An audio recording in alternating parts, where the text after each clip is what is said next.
श्री स्वामी समर्थ. आजपासून पितृपक्षाला सुरुवात झालेली आहे. भाद्रपद पौर्णिमेपासून ते सर्व पितृ अमावस्येपर्यंत 15 दिवस हा पितृपक्ष असतो. पितृपक्षामध्ये आपले पितर हे पृथ्वीवरती येत असतात. हा पंधरवडा आपल्या पूर्वजांचे आशीर्वाद प्राप्त करण्यासाठी अत्यंत चांगला काळ मानला जातो. पूर्वजांचे स्मरण या काळामध्ये केले जाते.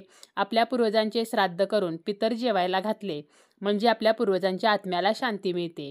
त्याचप्रमाणे पितृपक्षाच्या काळात पितरांचे श्राद्ध करणे, तर्पण करणे, पिंडदान करणे, तर या गोष्टींमुळे आपले पितर हे संतुष्ट होत असतात आणि त्यांना सद्गती प्राप्त होते. ज्योतिषशास्त्र आणि धार्मिक मान्यतेनुसार पितृपक्षामध्ये पितरांची सेवा करण्याला विशेष असे महत्त्व आहे. पितृपक्ष हा आपल्या पितरांना समर्पित असतो. आपण कितीही देवदेव केले आणि जर पितरांची सेवा केली नाही, जर आपले पितर आपल्यावरती नाराज असतील, तर आपल्या घराची प्रगती होत नाही. आपल्या घरामध्ये सतत काही ना काही अडचणी येतात. आर्थिक समस्या असतात, पैशाविषयीच्या अडचणी ज्या आहेत तर त्या सतत येत असतात. त्याचप्रमाणे घरामध्ये सततचे आजारपण असते. काही केले आजारपण संपत नाही. घरामध्ये सततचे वादविवाद, कलह या गोष्टी घडत असतात.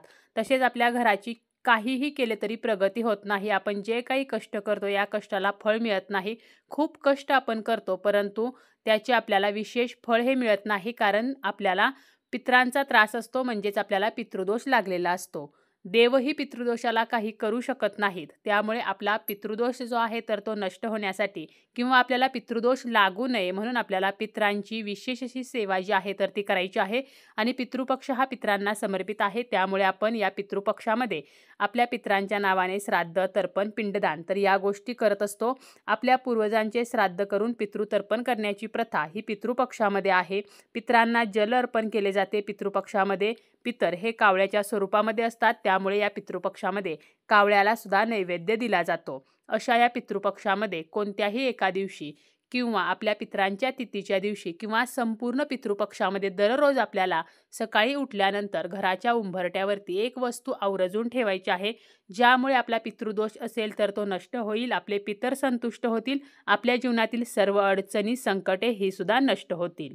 आजच्या या व्हिडिओमध्ये आपण घराच्या उंबरट्यावरती कोणती वस्तू ठेवायची आहे हे पाहण्याबरोबरच इतरही आपण पितृदोषाचे काही उपाय जे आहेत तर ते सुद्धा पाहणार आहोत. कोणत्याही वास्तूचा उंबरटा हा त्या वास्तूची मर्यादा निश्चित करत असतो. उंबरट्याबाहेर पडल्याशिवाय जग काय आहे हे कळत नाही असे म्हटले जाते. तर अशा या उंबरट्यावरती आपल्याला पितृपक्षामध्ये एक दिवस का होईना उठल्याबरोबर एक वस्तू ठेवायची आहे. त्याचप्रमाणे आपल्या घरातील आर्थिक समस्या नष्ट होण्यासाठी आणि माता लक्ष्मी प्रसन्न होण्यासाठी सुद्धा सायंकाळच्या वेळेला सुद्धा उंबरट्यावरती एक वस्तू ठेवायची आहे. पितरांसाठी आपल्याला एक वस्तू ठेवायची आहे. तर ती वस्तू कोणती असणार आहे, तर आपल्याला ज्या दिवशी ही वस्तू ठेवायची आहे किंवा पितृपक्षामध्ये पूर्णपणे 15 दिवस आपण ही वस्तू ठेवू शकतो. यासाठी आपल्याला सकाळचं लवकर उठायचं आहे, स्नान करायचं आहे, चुकूनही काळ्या रंगाचे वस्त्र परिधान करायचे नाहीत आणि यानंतर सर्वप्रथम आपल्या घराचा जो उंबरटा आहे तर तो स्वच्छ करून घ्यायचा आहे. मुख्य दरवाजा स्वच्छ करून घ्यायचा आहे. मुख्य दरवाजाच्या बाहेरचा परिसर स्वच्छ करून घ्यायचा आहे आणि उंबरट्यावरती आपल्याला पाणी शिंपडायचं आहे. उंबरट्यावरती आपल्या पितरांचे स्थान असते. जेव्हा आपण उंबरट्यावरती पाणी शिंपडतो त्यावेळेला आपले पितर हे पाणी ग्रहण करतात आणि ते संतुष्ट होतात आणि आपल्याला आशीर्वाद देतात. आणि आपल्याला जर वैवाहिक सुखाचा पितरांकडून आशीर्वाद मिळाला तर आपल्याला जीवनामध्ये कशाचीही कमी पडत नाही. त्यामुळे पितरांसाठी आपल्याला उंबरट्यावरती पाणी शिंपडायचं आहे. त्याचप्रमाणे माता लक्ष्मी आपल्या घराकडे आकर्षित व्हावी यासाठी आपल्याला उंबरट्याला हळदीचं लेपन करायचं आहे. हळद आणि गोमूत्र एकत्र करून आपल्याला हे लेपन करायचं आहे. उंबरट्याची आपल्याला पूजा करायची आहे. धूप अगरबत्तीने उंबरट्याला ओवाळायचं आहे. मुख्य दरवाजावरती स्वस्तिक चिन्ह सुद्धा काढायचं आहे. पितृपक्ष जरी असला तरी सुद्धा आपल्याला देवदेवतांची पूजा जी आहे तर ती सुद्धा करायचीच आहे. त्यामुळे माता लक्ष्मीला आकर्षित करण्यासाठी उंबरट्याची पूजा करायची आहे. त्याचप्रमाणे संध्याकाळी सायंकाळची जी वेळ असते तर या वेळेमध्ये आपल्याला उंबरट्यामध्ये एक चौमुखी दिवा लावायचा आहे. यामध्ये आपल्याला तेलाचा वापर करायचा आहे. 4 वाती घालायच्या आहेत आणि चौमुखी दिवा लावायचा आहे. या दिव्यामध्ये आवर्जून आपल्याला 2 फूल असलेल्या लवंगा टाकायच्या आहेत. लवंगा ह्या व्यवस्थित अखंड आणि नवीन असाव्यात आणि या लवंगा टाकताना सर्वप्रथम ते आपल्याला उजव्या हातामध्ये घ्यायच्या आहेत आणि 3 वेळेला महालक्ष्मी अष्टकम म्हणायचं आहे आणि या लवंगा त्या दिव्यामध्ये टाकायच्या आहेत. यामुळे आपल्या घरामध्ये ज्या काही आर्थिक समस्या असतात तर त्या नष्ट होत असतात. संपूर्ण पितृपक्षामध्ये आपण आपल्या घराच्या दक्षिण भिंतीवरती पूर्वजांचे फोटो लावायचे आहेत आणि त्या फोटोंची पूजा करायची आहे. फोटोंना हार घालायचा आहे. आपल्याला 15 दिवस हे करणे शक्य नसेल तर ज्या दिवशी पितरांची तिथी आहे तर या दिवशी अवश्य करायचं आहे. पितरांची तिथी माहीत नसेल तर सर्व पितरी अमावस्येला आपल्याला पूर्वजांचे फोटो हे दक्षिण भिंतीवरती लावून त्या फोटोंची पूजा करायची आहे. त्याचप्रमाणे पितरांसाठी श्राद्ध, पिंडदान या गोष्टी सर्व पितरी अमावस्येला आपण करू शकतो. तसेच आपल्याला या पितृपंधरवड्यामध्ये पितृस्तोत्र, पितृअष्टक, पितृकवचाचे पठण करायचे आहे. ओम पितृदेवताय नमः तर या मंत्राचा जास्तीत जास्त जप करायचा आहे. यथाशक्ती गोरगरीब गरजूंना आपण दान करू शकतो.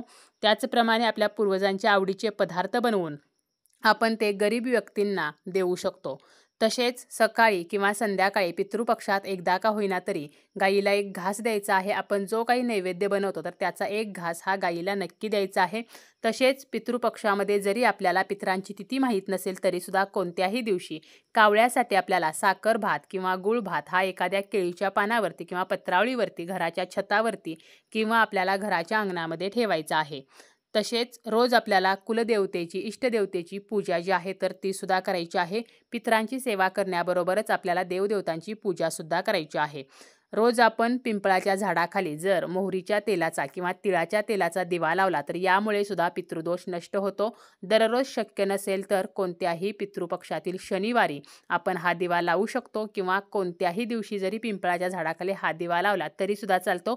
ज्यांना साडेसातीचा त्रास आहे तर त्यांनी आवर्जून शनिवारी हा दिवा लावावा, ज्यामुळे आपला पितृदोष तर नष्ट होईलच पण यासोबतच शनिदोष आणि साडेसातीचा त्राससुद्धा कमी होईल. त्याचप्रमाणे पितृपक्षामध्ये आपण काही गोष्टी या पाळायच्या आहेत. जसं की आपल्याला पितृपक्षामध्ये कोणतेही शुभकार्य करायचे नाही. पितृपक्षामध्ये आपल्याला सोने खरेदी करणे किंवा घर खरेदी करणे, वाहन खरेदी करणे, नवीन कपड्यांची खरेदी करणे तर या गोष्टी टाळायच्या आहेत.